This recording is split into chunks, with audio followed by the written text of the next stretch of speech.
बताना चाहती हूं, क्योंकि आपके जैसे बहुत प्रबुद्ध पत्रकार इसको गलत बोलते हैं। जातिगत जनगणना और जो राज्य सर्वे कर रहे हैं उसमें बहुत अंतर है। पहले एक बात ये जान लीजिए भाई, बिहार ने कराया था। हम दो सवाल पूछते हैं, भारतीय जनता पार्टी जातिगत जनगणना के पक्ष में है या उसके खिलाफ है? हाँ या ना बोल दें। इसका जवाब लूंगा। आनाकानी करेंगे, बगले झांकेंगे, इधर उधर भागेंगे। हमारा अपना मानना है, बिहार में एक सर्वे हुआ, सर्वे में कुछ फैक्ट्स आए, उस फैक्ट्स को देश ने देखा। इस देश की 80-85% आबादी SC, ST, OBC कम्युनिटी से आती है। उनका रिप्रेजेंटेशन नहीं है इस देश के इकोनॉमिक स्फीयर में, इस देश के आर्थिक व्यवस्था में, CEO बनने में, मीडिया में, तमाम जगहों पर उनका रिप्रेजेंटेशन नहीं है, आधिकारिक तौर पर भी नहीं। मिस इंडिया में भी नहीं है। कर्नाटक मिस इंडिया में भी नहीं है, और इसको हंसने की बात नहीं है। मैं आपको बताती हूँ, एक मिनट, अब आप सुनिए मेरी बात। यह हंसी का वक्तव्य नहीं है। आपको यह लगा फुस से आपने हंसा, यह हंसी का नहीं। क्यों? क्या सिर्फ ठाकुर, ब्राह्मण या अपर कास्ट औरतें ही सुंदर हैं? क्या इस देश की दलित, क्या इस देश की, एक मिनट, क्या इस देश की आदिवासी, क्या इस देश की पिछड़ी लड़कियां सुंदर नहीं है? भला की खूबसूरत है, लेकिन उनको अपॉर्चुनिटी नहीं मिलती है। बात ये कह रहे थे राहुल गांधी, सेक्सिस्ट बीजेपी ने बात उठाई मिस इंडिया की। तो दिक्कत की बात क्या है कि बीजेपी का जो मत है वो साफ नहीं हो पा रहा है। आपने कर्नाटक पर मुझसे सवाल पूछा, और ये सवाल बिल्कुल पूछना वाजिब है। हमारे यहाँ एक सर्वे आया, उस सर्वे में हमें लगा कुछ अनोमलीज हैं, और अब हम दोबारा से ऑन द ड्राइंग टेबल उसको रीसर्वे करने की या उसकी अनोमलीज को फिक्स करने की कोशिश करें। नहीं, समय नहीं लगेगा, क्योंकि एक ब्रॉड सर्वे हो गया है, तो वो जरूर होगा। हमारे तेलंगाना में हो रहा है, हमारे हिमाचल में हो रहा है, इनके किसी राज्य में क्यों नहीं हो रहा है? सरकार का क्या मत है? लैटरल एंट्री पे आप यू टर्न लेते हुए कहते हैं प्रधानमंत्री ने कहा। अरे नहीं, प्रधानमंत्री ने तो 6 साल पहले बनाई थी ये लैटरल एंट्री। इन्होंने ही कहा था इसमें रिजर्वेशन नहीं होगा। आपको यू टर्न पे यू टर्न लेना पड़ रहा है। देश ने आपको इस कगार पे लाके खड़ा कर दिया। सुधांशु जी, क्या बीजेपी जातीय जनगणना के आंकड़े जारी करेगी? क्योंकि 2011 में यूपीए 2 के समय यह शुरू हुआ। कांग्रेस से भी पूछा गया कि भाई आप 2014 तक थे, क्यों नहीं आपने जारी किए? उसके बाद बारी आई एनडीए की। एक वक्त पर राजनाथ सिंह ने खुद कहा था कि इस पर काम चल रहा है, आगे चल करके इसको हम जारी करेंगे, लेकिन उसके बाद वो ठंडे बस्ते। देखिए, गृह मंत्री अमित शाह जी ने कहा है हम बिल्कुल खिलाफ नहीं है, हम उचित मौके के ऊपर जारी कब करेंगे? मगर अब सुनिए, मैं जवाब देता हूं। कितनी मजेदार बात बोली। 6 साल पहले लेटरल एंट्री शुरू की थी मोदी जी ने, और 1972 में लेटरल एंट्री से ज्वाइंट सेक्रेटरी बन गए थे मनमोहन सिंह। 50 साल पहले। वो तो गजब बोल देते हैं, आकर कुछ भी आके बोल देते हैं। पॉलिसी बनाई आपकी सरकार ने। अरे भाई सुनिए, क्या संसद में लेटरल एंट्री पे बने सब सारी। अब सुनिए, आगे की बात बोलता हूं। ये लोग कितना झूठ बोलते हैं। राहुल गांधी जी के दर्जनों वीडियो अवेलेबल हैं, आप जाइए चुनाव के समय। देखो भैया, मैंने कह दिया नीतीश कुमार से कि जातिगत सर्वे तो कराना पड़ेगा, और जाके चेक करिए। जातिगत सर्वे पास हुआ है जून 2022 में कैबिनेट की बैठक में, जब भाजपा जदयू की सरकार थी। वो लागू हुआ है अगस्त 2022 में, 7 या 8 अगस्त को जदयू के साथ सरकार बनी आरजेडी की। और यह बात जदयू के कार्यकारी अध्यक्ष संजय झा और ललन सिंह दोनों बोल चुके हैं। भाजपा जदयू की कैबिनेट में पास हुआ, और देखो भैया ने कह दिया कि नीतीश कुमार ने करवा दिया, उनके कहने पे कर दिया। अब मैं इनको तो नीतीश ने नहीं कराया। अरे भाई, नीतीश ने नहीं कराया। राहुल गांधी के कहने पे हमारे साथ गठबंधन में रहते हुए करवा दिया। मतलब अरे भाई, मैं कह रहा हूं, सुनिए, तो आप भाजपा की वजह से हुआ। आप तो कह रहे हैं ना, आप कह रहे राहुल गांधी की वजह से। अरे भाई, डिस्टर्ब करने लगती है, क्या तरीका? अब एक और बात सुनिए, अभी सुनिए। नीतीश की वजह से नहीं हुआ, ये हेडलाइन है। ये हेडलाइन है आपके शो की। भाजपा के प्रवक्ता कह रहे हैं नीतीश कुमार ने नहीं कराया जातिगत सर्वे। अरे भैया, आप कह रहे हैं कि देखो भैया, मैंने नीतीश से कहा था, नीतीश हमारे साथ गठबंधन में थे।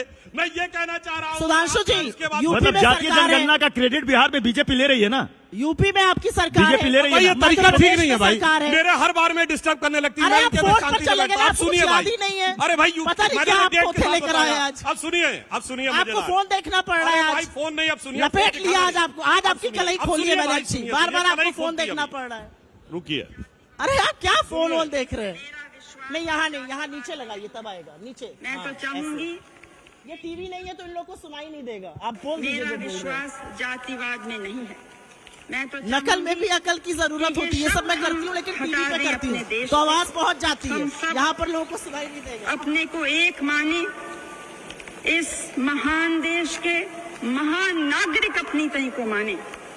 किन बातों ने हमको पीछे रखा? कौन से रोड़े हमारे रास्ते में आए कि हम तेजी से आगे नहीं बढ़ सके? कुछ ऐसे लोग हैं, कुछ ऐसे तबके हैं सुधांशु जी, यूपी में सरकार सुनते है, रहिए। मध्य प्रदेश में है, शांत रहिए, सुनिए, तमाम मैं आपको जगह डिस्टर्ब नहीं सरकार कर रहा है, था। छत्तीसगढ़ में कराइए ना जातिगत सर्वे, वहां पर सर्वे का नाम सुन के सांप सूंघ जाएगा। देखिए, क्यों भाई? ये क्यों डिस्टर्ब करने लगी? इंदिरा गांधी बतौर प्राइम मिनिस्टर 15 अगस्त 1983 को बोल रही हैं कि जो लोग जात पात की बात कर रहे हैं वो देश को पीछे करना चाहते हैं।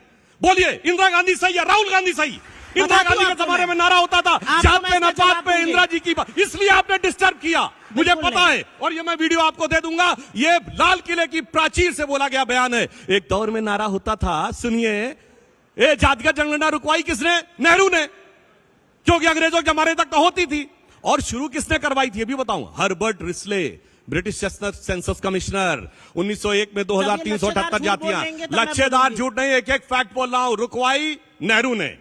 नेहरू का 61 का लेटर है सारे चीफ मिनिस्टर्स को कि वो रिजर्वेशन के खिलाफ है, पर्टिकुलर नौकरी में, क्योंकि इनकॉम्पिटेंसी बढ़ाती है। अब आइए, इंदिरा जी के जमाने में नारा है जात पे न पात पे, इंदिरा जी की बात पे मोहर लगेगी हाथ पे। अब आइए, 6 दिसंबर 90 को Rajiv Gandhi ji floor of the house पे कहते हैं कि वो रिजर्व मंडल का विरोध करते हुए कहते हैं कांग्रेस पार्टी जात पात में विश्वास नहीं करती है।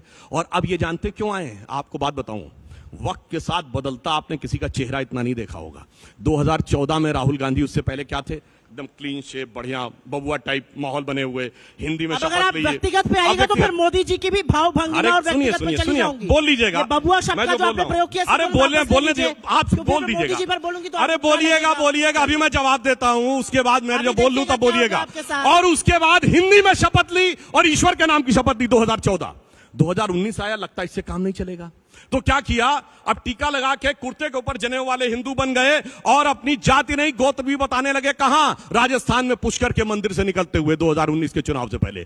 फिर लगा इससे भी काम नहीं बन रहा, अब 2024 में अब वो जनेऊ कुर्ता छोड़ दिया, कार्ल मार्क्स की तरह दाढ़ी बना के, हाफ टी शर्ट पहन के, अब हिंदी की बजाय अंग्रेजी में शपथ, ईश्वर की बजाय सोलमनी अफर्म। मैं पूछता हूं, 2014 में ईश्वर के नाम की शपथ, 2024 में ईश्वर के नाम की शपथ क्यों नहीं ली? और फिर संसद में खड़े होकर भगवान की फोटो दिखाते हैं। इतना बदलता हुआ इंसान आपने 10 साल के अंदर कोई भारत की राजनीति में नहीं देखा होगा जितना ये बदलता है। अब बदलते हुए इंसान की क्योंकि छेड़ी दी है, तो बदलते हुए इंसान की बात कर ही लेते हैं।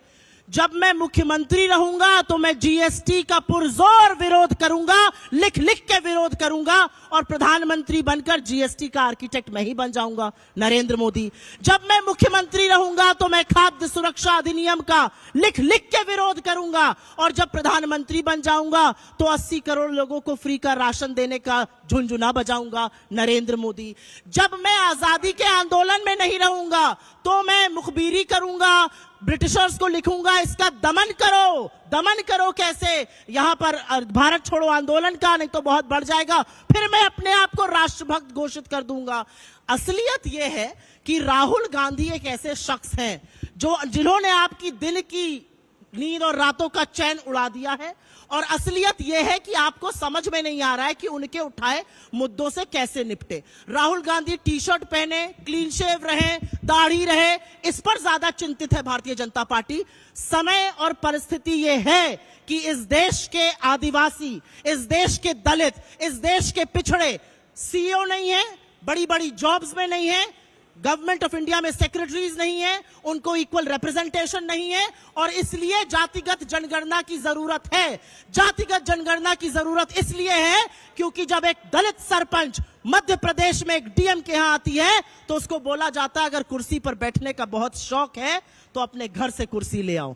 78 साल हमने आजादी के मनाए हैं, और एक दलित सरपंच औरत को यह बोला जाता है कुर्सी पर बैठने का शौक है तो ये लेकर आओ। ये सवर्ण नहीं समझेगा, ये आप में से अधिकांश लोग नहीं समझेंगे, ये सुधांशु जी नहीं समझेंगे, लेकिन एक ये दलित, एक आदिवासी और एक शोषित वंचित समाज का व्यक्ति समझेगा। इसलिए जातिगत जनगणना की जरूरत है। और एक बात सच है, बहुत सही कहा आपने, बहुत सही कहा आपने कि जातीय जनगणना की जरूरत इसलिए कि राजनीति में बहुत सारे स्टैंड होते हैं। हाँ। और मुझे लगता है कि राजनीति कोई कास्ट इन स्टोन नहीं है।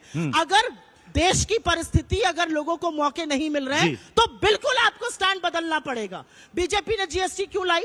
बीजेपी ने विमेंस रिजर्वेशन बिल क्यों लाए? क्योंकि पहले जब राजीव गांधी पंचायती राज लाए और उसमें विमेंस रिजर्वेशन की बात थी, 5 वोट से वो हराया गया था। पांचों बीजेपी के लोग थे, इसके खिलाफ थे, अब लेकर आए।